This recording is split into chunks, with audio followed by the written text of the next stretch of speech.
Olá, nação rubro-negra, saudações.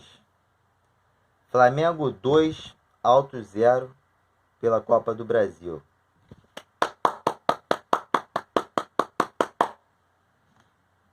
Essas salvas de palmas não são para o Flamengo.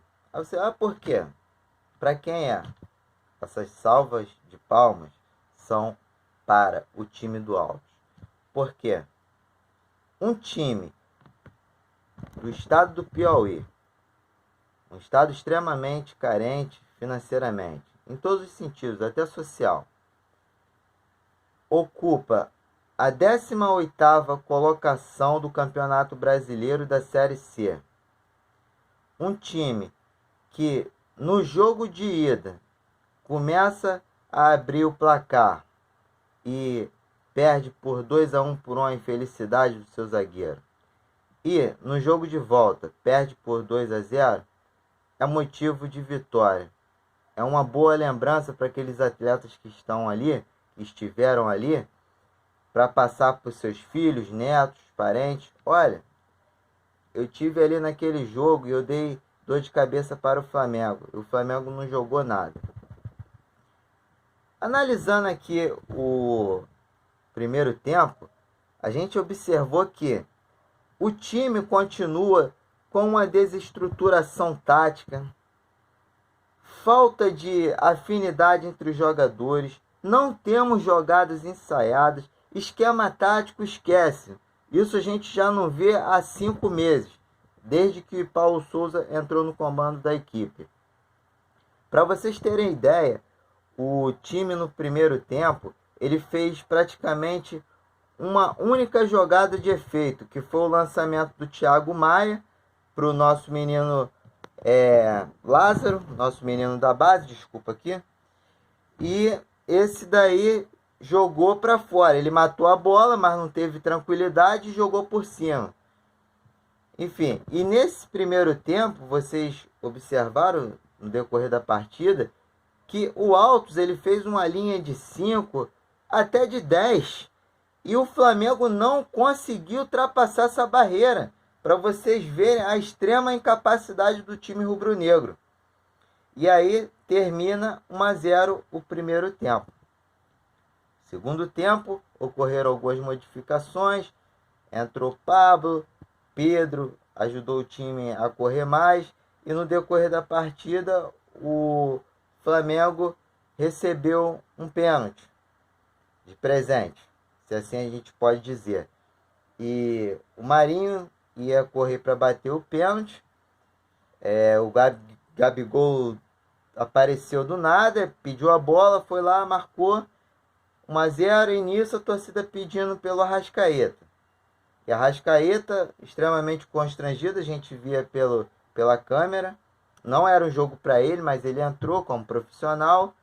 E no decorrer da partida, o Flamengo fez 2-0 com a jogada, uma cavadinha que foi dada pro nosso querido Rodilindo. Eu não sei exatamente se ele cruzou conscientemente ou se ele errou aquela bola, e o nosso menino da base fez o gol. Então, gente, isso mostra que não há motivos para felicidade. O Flamengo, sim, passou para a próxima fase, para a oitava. A gente não sabe quem o Flamengo vai encarar. Ganhou 3 milhões. E sem contar as confusões que ocorreram na transmissão desse jogo, que eu vou comentar mais lá na frente.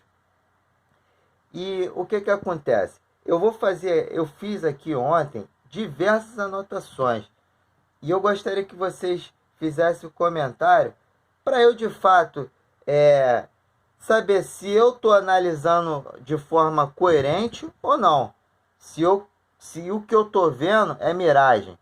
Parece que eu vi um jogador, um lateral que atua numa posição atuando em outra. Será que eu estou ficando maluco? Será que é apenas eu que está vendo isso? Eu gostaria de fato de saber. Gente, eu gostaria aqui de mandar um abraço para o meu querido irmão Jader, tá bom? um querido amigo botafoguense que está sempre prestigiando o meu trabalho aqui e que pediu que eu desse um alô.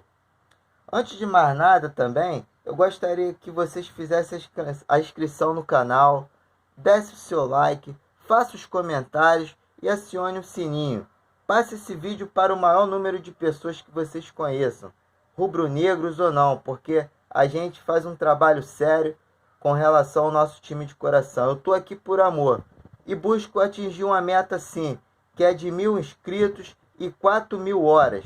E a gente já começou esse projeto no Dia das Mães deste ano, tá ok?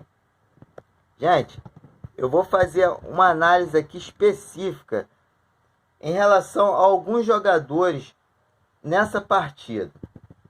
Eu vou pontuar aqui, tem bastante observação aqui. Eu vou pontuar com calma para vocês depois analisarem comigo para saber se eu estou equivocado ou não. Vamos lá. Falar do Pedro. Diante daquela polêmica toda que o Pedro se referiu, quem sabe da vida dele é ele mesmo, a gente observou o Pedro um pouquinho mais solto, mas não conseguiu fazer um bom trabalho. O time até melhorou na entrada dele no segundo tempo, mas ele não consegue ter um ritmo, porque o técnico acredita que ele não tenha características para atuar juntamente com o Gabigol. Isso outros técnicos também vinham falando. Eu não sei falar exatamente isso, porque eu não estou no dia a dia do Ninho do Urubu, eu não acompanho treinamento, a gente aqui não sabe de nada. É uma caixa preta ali dentro do Ninho do Urubu. Pedro então já foi. Vou riscar aqui. Vamos lá. João Gomes. Ele sempre nessas últimas partidas está aparecendo como o melhor atleta do Flamengo nas partidas. Ele inclusive ganhou alguns prêmios como melhor jogador em campo e ontem para mim foi o melhor. Se a gente for ver um contexto geral, ele foi o melhor. Esse vai longe. Esse menino, ele tem cara de seleção brasileira. Infelizmente o time não está indo bem e isso pode estar apagando o brilho dele. Mas excelente esse jogador. Inclusive ele perdeu um gol, ele recebeu uma bola e jogou, mas só que a bola bateu na trave e saiu. Mas tudo bem. Maravilhoso. Hugo. Uma coisa absurda. A reposição de bola do Hugo constantemente estava indo errada. Uma jogada fácil, o jogador do Altos atacava, chutava a bola e ele ia atrasado na bola. Tem alguma coisa errada com o Hugo. Muito mal, muito mal. Vamos lá. Vamos aqui falar do Paulo Souza, porque eu analisei o vídeo ontem do jogo. Extremamente perdido, desolado. Os jogadores fizeram os gols e parece que não foram comemorar com ele. Isso mostra que há algum clima ruim entre ele e os jogadores, direção. Tá muito estranho, gente.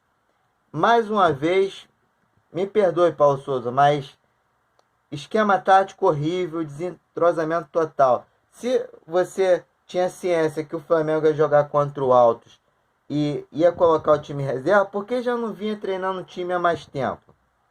Entendeu? Essa é a minha questão. Vamos lá. Marinho. Marinho, como sempre, ele tenta dar o máximo de si. É um jogador bom, eu gosto muito dele. Mas ele não está se encontrando, porque o próprio técnico não ajuda. Então o jogador ele vai ficando sem características e sem identidade no próprio time. E isso faz com que prejudique o jogador, o seu desempenho. Ele inclusive tomou uma pancada na cabeça, saiu depois, ficou passando um gelo. E será que é mais um problema para o departamento médico do Flamengo? Essa é a minha dúvida. Arrascaeta foi pedido, não entrou confortável, ele fez o papel dele. Enfim, não era nem para ter jogado. Se o time já era reserva, tinha que poupar o jogador. Diego Ribas. A gente vê nitidamente que é um jogador que, com todo respeito, ele chegou a uma idade que ele não consegue mais acompanhar o ritmo da partida e nem o raciocínio rápido dos meninos que atuaram ali no Flamengo, que vieram do Júnior. Ele teve um momento do jogo que ele demonstrou uma raça, ele brigou numa única jogada 3 vezes pela bola, mas ele não tem condições de atuar no time do Flamengo. Se eu tiver errado, vocês podem comentar lá e dizer, não, cara, você está errado, eu vou respeitar a opinião de cada um. Rodrigo Caio. Há meses sem jogar, devido a essa lesão que o tem prejudicado. Para mim, ele foi bem. Você observa que quando esse jogador entra em campo, ele transmite uma segurança para a equipe. Embora ele não estivesse com condicionamento físico bom, ele desempenhou um bom papel. Depois ele saiu, evidentemente, porque não tinha condições de jogo. Mas muito bem. Gabigol. Muita complicação em relação ao nosso atleta, nosso querido atleta. Não foi convocado para a seleção. Pelo visto, ele não vai à Copa. O Tite demonstrou isso claramente ao convocar outros jogadores, inclusive jogador do Palmeiras. E aí me vem um questionamento. Quando o Flamengo precisava lutar pelos títulos, no período de 2019, 2020 aproximadamente, os jogadores do Flamengo estavam sempre sendo convocados. Isso nos deixa claro que o técnico, assim como a CBF, querem prejudicar o clube. Por que agora não chamou o Gabigol e o Everton Ribeiro? Tendo em vista que o Flamengo tem uma sequência até mais fácil com relação ao passado. Isso é tendencioso. A gente tem que ficar de olho. O Gabigol fez o gol, correu para a torcida, comemoraram. Mas enfim, o Gabigol ainda não está na melhor forma do seu futebol. É muito preocupante e corre o sério risco de não ir à Copa. Eu estou avisando aqui. E outra coisa do Gabigol também que eu quero ressaltar, que eu anotei aqui, mais um cartão amarelo. Precisa ter um trabalho psicológico com ele para melhorar essa situação. Rapaz, Vitor Hugo, um garoto de 100 milhões de euros. Ele foi mais ou menos bem, mas ele não tem como ir melhor num time que está defasado. Estão queimando o garoto. Ele, na verdade, fez o gol, comemorou ali, enfim. Mas vamos ver o que acontece com esse atleta aí. Na minha opinião, de acordo com o contexto, ele foi até bem. Vamos lá. Léo Pereira. Rapaz, uma verdadeira encenação teatral. Vocês lembram do jogo Flamengo e Fluminense? Que ele entregou o jogo ali? Para ele se redimir, aí ele faz o quê? Ele pega um time fraco, com jogadores fisicamente franzinos. Aí na lateral ele dá um carrinho, aí cai por debaixo do jogador, o jogador ainda pergunta o que aconteceu e ele bradando como se fosse uma Copa do Mundo, rapaz. Olha, eu fiquei extremamente estarrecido com aquela cena, cara. Por que ele não fez aquilo no jogo contra o Fluminense e nas outras partidas que ele entregou? É fácil, meu amigo, é fácil. Bater em bêbado, cachorro. É muito fácil, meu amigo. Você não engana ninguém não, Léo Pereira. Com todo respeito, eu te admiro como profissional, mas isso aí você não engana a nação, não. Um teatro. Bradando. Bradando de quê, meu amigo? Você estava bradando de quê? É revoltante, rapaz. O pessoal viu essa cena aí, tá pensando que vai enganar quem? Mas enfim, quero mais falar desse jogador não. Vamos lá. Quero destacar aqui também. Ah, sim. É. Rodinei. Esse aí foi o que eu mais observei ontem dentro de campo. Rodinei. Rapaz, é impressionante. O atleta, ele treina na categoria de base desde criança. Ele passa pelo infantil, infanto-juvenil, juvenil, júnior, profissional. E parece que ele não aprende. Ou seja, dá a impressão que é um tipo de jogador que é empurrado pelo empresário. É amigo do fulano, é irmão do cicrano, é apadrinhado do Beltrano. É assim que funciona. Rapaz, o Rodinei, ele teve uma atuação muito esquisita. Além dele estar atuando numa posição que não era dele. Teve uma bola que ele recebeu o lançamento na ponta direita, e que ele, em vez de matar com o peito com o lado direito, ele matou com o lado esquerdo e jogou a bola para a linha de fundo.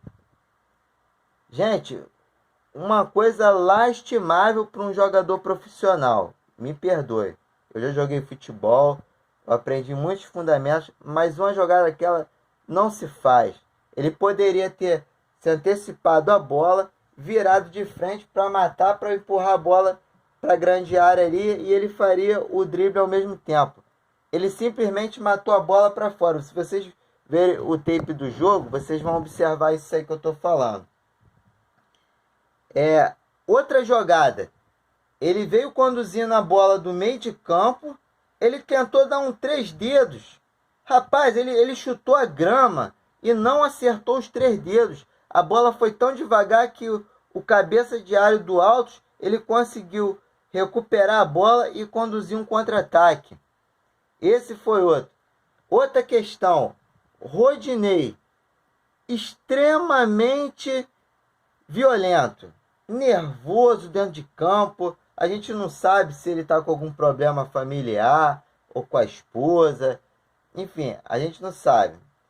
É necessário um psicólogo também por Rodinei urgente. Urgente. E teve um lance também de um drible que ele facilmente poderia ter pego a bola e conduzido o jogo ou tocar para o companheiro que estava. Ele deu um bicão. Ele deu um chute lá para Marte. A bola foi unida. Isso mostra que o Rodinei não tem condições de atuar no clube de regatas do Flamengo.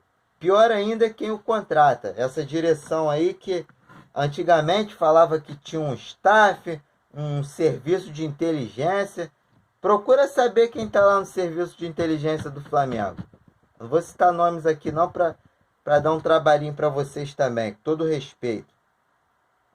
Bom, o pênalti já falei que foi um presente para o Flamengo. Outra coisa aqui que eu quero ressaltar. Gente, é tanta confusão que esse pessoal do Flamengo está fazendo. É um clima ruim, é direção, é técnico, é jogadores, que isso até influencia o torcedor. Não é só eu que estou falando isso aqui não, você acaba sendo confundido mentalmente por causa dessa situação, entendeu? E eu vou destacar aqui, ó, o seguinte, tem outros pontos, mas eu vou pular aqui. Esse jogo, na verdade, não serviu de parâmetro para nada, para nada. A gente constatou mais uma vez que o time não está bem e que o técnico não tem comando, tá? Agora, uma questão polêmica que ocorreu foi a seguinte. No intervalo do jogo, eu costumo buscar outros canais para saber o que está acontecendo.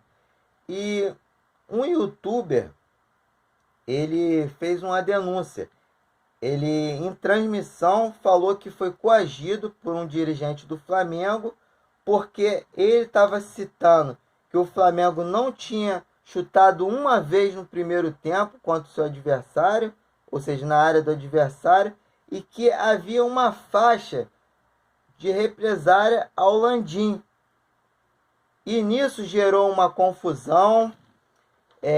Esse youtuber, no final da partida, convocou outros youtubers que atuam em prol do Flamengo e eles constataram de fato essa ação que foi coercitiva e que até é constrangedora.